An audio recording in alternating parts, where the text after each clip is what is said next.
নমস্কার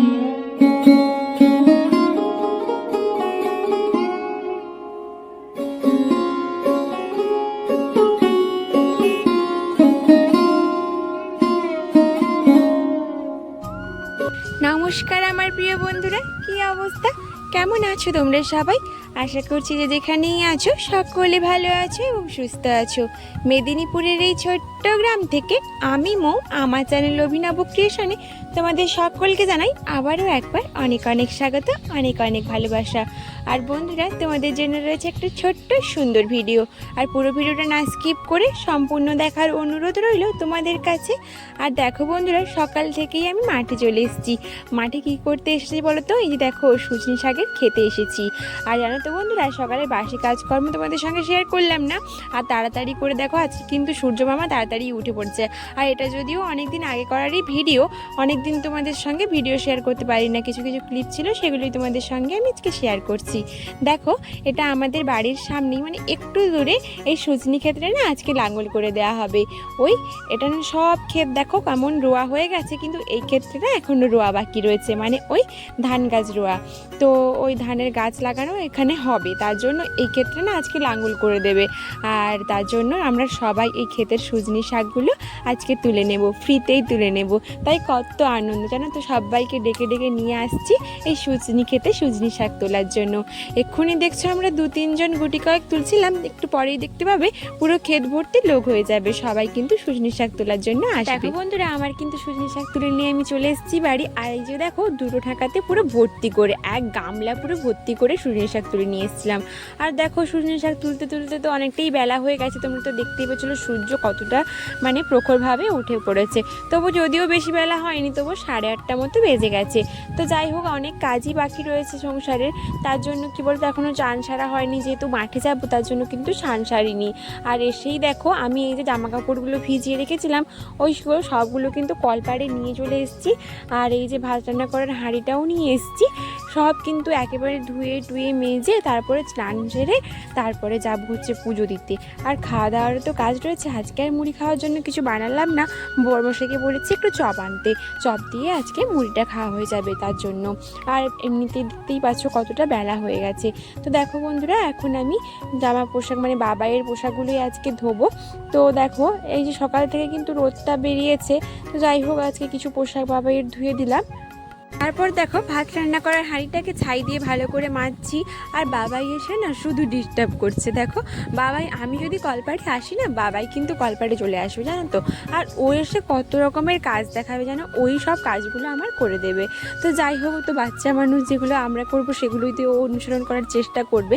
মানে ও, আমরা যেহেতু কলপাড়ে এসে পোশাক ধুই না, ও একটা প্যান্ট কি জামা নিয়ে চলে আসবে কলপাড়ে, এসে বলবে আমাকে ট্যাপটা খুলে দাও, আমি জামাগুলোকে ধোবো, মানে এইভাবে কাচার মতো মানে দেখাবে, বলবে। আর এখন না ও অনেক কথাই বলতে পারে জানো তো, ও 1.5 বছরের বাচ্চা হয়ে না অনেক কথাই কিন্তু সহজেই বলে দিতে পারে, মানে ও তাড়াতাড়ি কিন্তু কথাটা বলতে শিখে গেছে। মানে এখানে আরও 2-4টে বাচ্চা রয়েছে, তাদের থেকে মানে একটু তাড়াতাড়ি করেই কথাটা বলছে। তো যাই হোক, দেখো এখানে এসে কিন্তু ও এটা করছে ওটা করছে, ওকে আমি একটু বকা দিচ্ছিলাম, তুই যা এখান থেকে পড়ে যাবি, এখানে স্লিপ হয়ে গেছে, মানে এরকম বলছিলাম। তারপর দেখো, আমি স্নান ধান সেরে চলে এসেছি এখন মন্দিরটা আগে ধোয়া মোছা করে নিতে। বাবার পোশাক কিছুই মেলা হয়নি, আগে ভাবলাম মন্দিরের কাজটা আগে সেরে নিই, কেন মানে অনেকটাই বুঝতে পারছো বেলা হয়ে গেছে, 8:30টার সময় এসে সব কাজ বাজ সেরে এখন কিন্তু প্রায় মানে 9:30 মতো বাজতে যায়, মানে 9:15 মতো হয়ে গেছে। তো একটু বেলাই হয়ে গেছে ঠাকুরকে আজকে জল দিতে। তো দেখো, মন্দিরটাকে ভালো করে ধোয়া মোছা করে নিচ্ছি, তারপরে কিন্তু হরির মাথায় জলও দিয়ে দেবো। আর আমার কিন্তু মানে ঠাকুর ঘরে যেখানে আমার ঠাকুর রাখি, সেখানে কিন্তু শিব ঠাকুর, কালী ঠাকুর, লক্ষ্মী, তো অনেক কিছুই মানে লক্ষ্মীনারায়ণের পট অনেক কিছুই রয়েছে, সেগুলোকেও আমাকে পুজো দিতে হয়, মানে ওনাদেরকে পুজো করতে হয়। তো যেহেতু একটু দেরি হয়ে যায় আমার খেতে, তো অনেকটাই বেলা হয়ে যায়, প্রায় রোজ কিন্তু 10টা বেজে যায়। যখন একটু চা মুড়ি খাই তখন ঠিক আছে, কিন্তু আমিষ কিছু খাই না।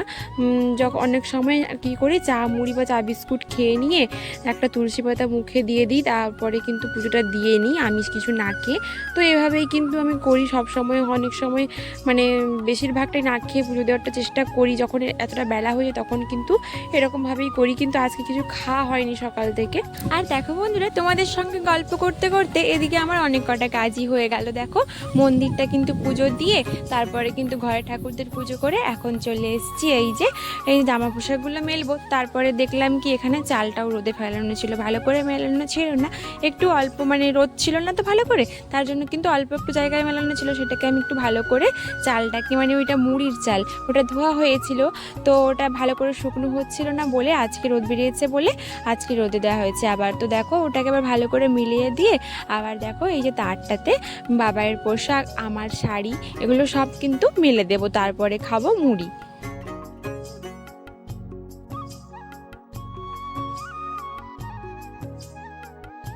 আর দেখো বন্ধুরা, এখন বসে পড়েছি মুড়ি আর চপ নিয়ে। আর দেখো একটু করে চপ ভেঙে মুড়িটাকে মেখে মেখে খাচ্ছি। না হলে কি বলতো, এটা সন্ধ্যার সময় যদি চপটা আনতো ওটাকে একটু পেঁয়াজ লঙ্কা কুচি সব দিয়ে কিন্তু মেখে ভালো করে চাট করে খেতাম। এখন তো আমি জল ঢেলে খাবো, তাই একটু ভেঙে খেয়ে নিচ্ছিলাম, তারপরে জল ঢেলে মুড়িটাতে জল দিয়ে একটু চপটা নিয়ে নিয়ে খাবো। তো এভাবেই খাবো। তো দেখো বন্ধুরা, তারপরে রান্না বান্নার কাজও রয়েছে, তোমাদেরকে একটু দেখিয়ে দিলাম, তারপরে কিন্তু জল ঢেলে খেয়ে নিয়েছিলাম মুড়ি। আর আজকে দেখো যেদিন দেখবে একটু তাড়াহুড়ো রয়েছে না, সেই দিনই দেখবে তোমার কিন্তু খুব বাজেভাবে দেরি হয়ে যাবে। আজকে দেখো আমার কত তাড়া রয়েছে জানো, এদিকে রান্না বান্না তাড়াতাড়ি করে করছি, এমনি সকাল থেকে কতটা দেরি হয়ে গেছে বলো তো, এইসব কাজ বাজ সারতে, ওই শাক তুলতে যাওয়ার জন্য শাক তো এনেছি, তারপরে কিন্তু এদিকে মাছও নেওয়া হয়েছিল, ওগুলোকে কেটে কুটে ধুয়ে বেছে নিয়ে এদিকে দেখো এখন রান্না করতে বসা হয়েছে।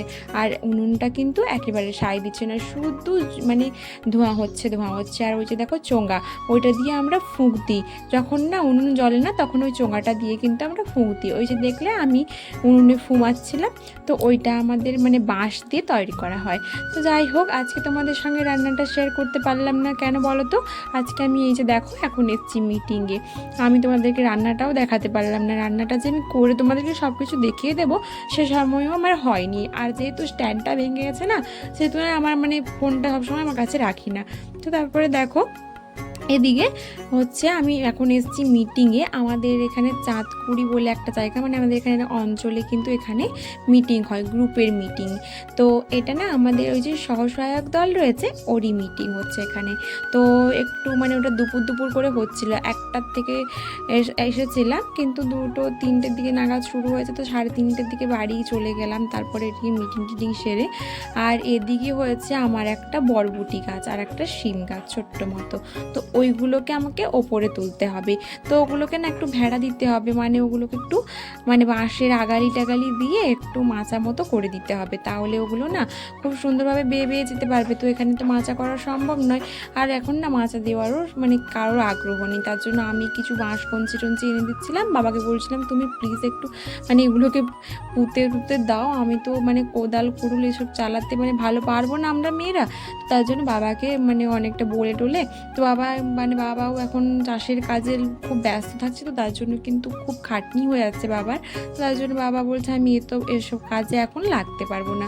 তো বাবাকে অনেক বলে কয়ে এখানে রাজি করালাম। তারপরে দেখো বাঁশের আকালিগুলো আমি এনে দিচ্ছিলাম, আর আমিও একটু কাজে লেগে পড়ছিলাম কোমর বেঁধে। তারপরে ওই যে এসবেস্টরের উপরে কিছুটা তুলে দিলে ওখানেও কিন্তু বেয়ে ওটা হতে পারবে। তাহলে কি বলতো, শীতকালে এই বরবটিটা না শীতকালে হয়, এটা লাল বরবটি গাছ, তার জন্য ওই বরবটিটাকে তুলে দিলাম। আর ওর সঙ্গে একটা ছোট্ট শিম গাছ মতো রয়েছে, যদি হয়তো হবে, তার জন্য ওটাকেও তুলে দিই। বলো তো, আমাদের তো একটু সঞ্চয় করে একটু খরচটা যাতে কম হয় সেদিকটা ভেবেচিন্তে চলতে হবে। যদি বরবটিটা হয়, ঘরের বরবটি কিছু সবজি বেরোলে, তাহলে অনেকটা সবজি খরচ কিনতে হবে না। ওই গাছটা না রাস্তার উপরে হয়ে আছে বলে সবাই তুলে ফেলবে বলছিল, মানে ওই যে দেখো ল্যাট্রিনকে যাওয়ার রাস্তা, মানে এদিকে আমাদের ট্যাপটা রয়েছে, ওই দিক থেকে কলপাট থেকে জলটা নিয়ে ওই ল্যাট্রিনে যেতে সুবিধা হবে বলে, মানে ল্যাট্রিনে এখনও জলের কোনো লাইন নেই তার জন্য। তো দেখো ওখানে মানে ওটা তুলে দেবে বলছিল, গাছটাকে তুলে ফেলে দেবে বলছিল, তো মানে ভালো মতো হয়নি বলে আমি বলছি না, বৃষ্টির জল পেলে কিন্তু ভালো মতো হয়ে যাবে, ওটা আরও একটু ডালাপালা কচাবে, যার জন্য ওটাকে আমি কিন্তু জেদ করে রেখে দিলাম, একটু বেশি মানে জেদ করে। তো দেখো বন্ধুরা, এখানেই ভিডিওটা শেষ করলাম। ভিডিওটা কেমন লাগলো অবশ্যই কিন্তু তোমরা জানিও কমেন্ট করে, তাহলে কিন্তু আমার খুব ভালো লাগবে। আর এখনও পর্যন্ত যারা আমার সাথে রয়েছে তারা প্লিজ আমার বন্ধু হয়ে আমার পাশে থেকো। এখন তাহলে আসি, দেখা হচ্ছে পরের ভিডিওতে। ভালো থেকো, সুস্থ থেকো, সবাইকে ভালো রেখো।